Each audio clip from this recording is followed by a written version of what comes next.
Hi sweet friends, welcome back to my channel. My name is Alicia from Primarily Optimistic if you are new here. If not, thank you so much for joining me on another video. The last video that you saw was me packing up my kindergarten classroom, and if you didn't know, I put in my resignation in March. And so I will not be teaching anymore. I haven't posted really much about the resignation, so I kind of thought that I would share a few things about it here with you. If you don't currently follow me on Instagram, you can find me at Primarily Optimistic. I'd be so grateful if you could follow me along there. I post more frequently there than I do here on YouTube, so check it out if you get a chance. And yeah, let's go ahead and get started. I will try to do this video super quick and short and try not to ramble.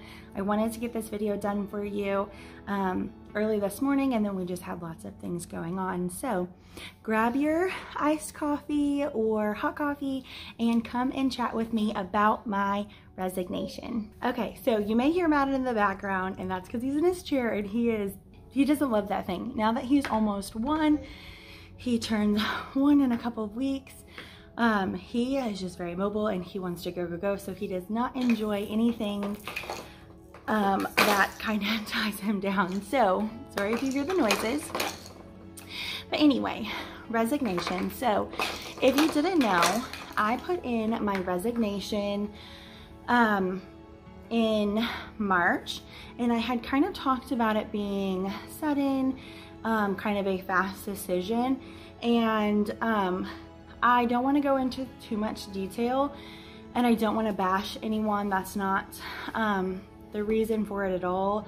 The school was not a good fit for me. It was not a good fit for my family, and I think I knew that early on. Like, I had struggled really hard last year when I taught third grade, and I know that I'm a people pleaser. I'll do anything to make you happy, and I also will make excuses for behavior that shouldn't happen. So there were things that were going on in third grade, and I just was like, oh, it's okay, it's a new school, I'm just getting adjusted.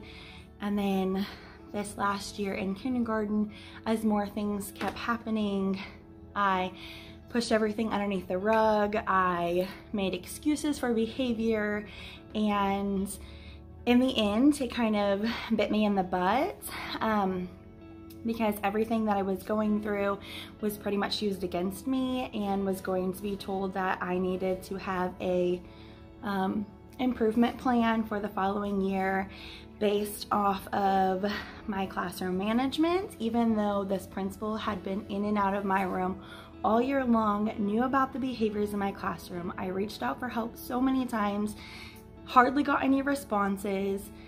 There were behaviors that were happening at my first day of school, and it was pushed aside, it was overlooked, and these kids that needed help, I kept pushing and asking for help, and no one decided to help until third quarter.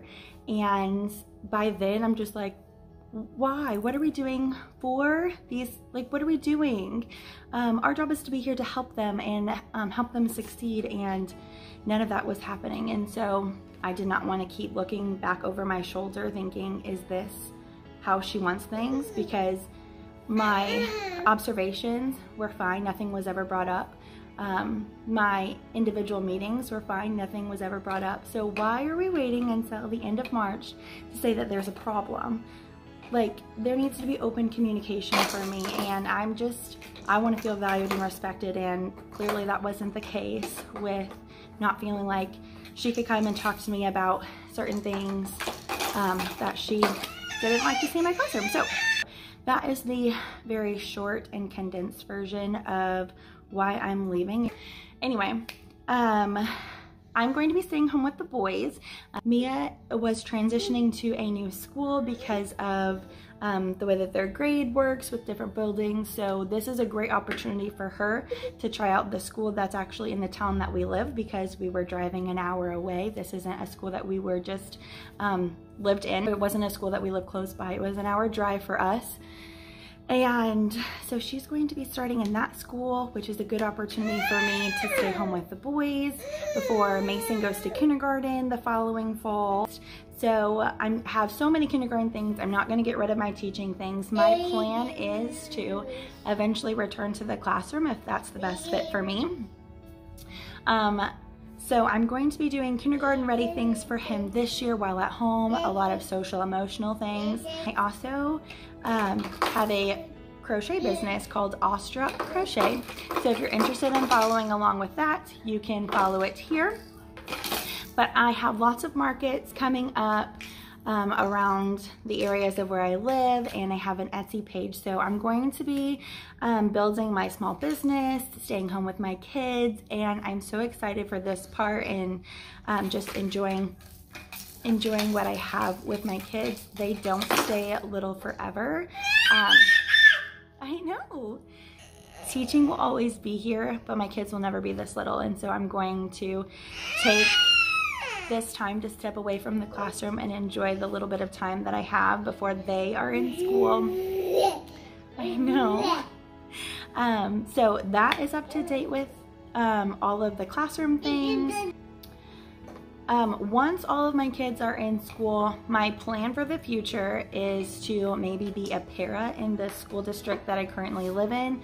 I really would like to see if the school is going to be a best fit for me before I put in my contract to work with them if they accept me. And so going to be either doing a long-term sub or being a para for them. And yeah, I think that's what the future holds for me. You know, if that doesn't work out, that's okay too. But for right now, that is our plan. So with all of that being said, I still would like to hold on to my teacher account. That's been a great place for me to document my journey and my experiences, and I don't want to give that up yet. So with me not being in the classroom, I really don't want to be that type of educator that still acts like they're in the classroom, shows you things, but then I'm actually not really in the classroom. So I can, I'm planning on still doing like back to school things of what I have and what I've used, some other things that I've done in the past, what are my favorites, and I can help teachers while still being at home. So I really want to get a good input about what would you like to see as you are in the classroom? What resources would you wish to have or wish that you had but don't have? My Life is Sweet in Kindergarten is such a big hit, and so if you're interested in like bulletin board things, let me know. I'm just trying to figure out where my audience is, how I can help you be a better teacher even though I'm not in the classroom. So I'm going to keep my Pay Teachers account active and my Instagram active. Let me know below in the comments what you are wanting to see in future videos or what you would like to see off Teachers Pay Teachers. And yeah, thank you so much for watching this video. I hope that you enjoyed it, catching up with me and where I am in my life. If you could give this video a like and a thumbs up and subscribe if you are not already, and I'll see you in the next video.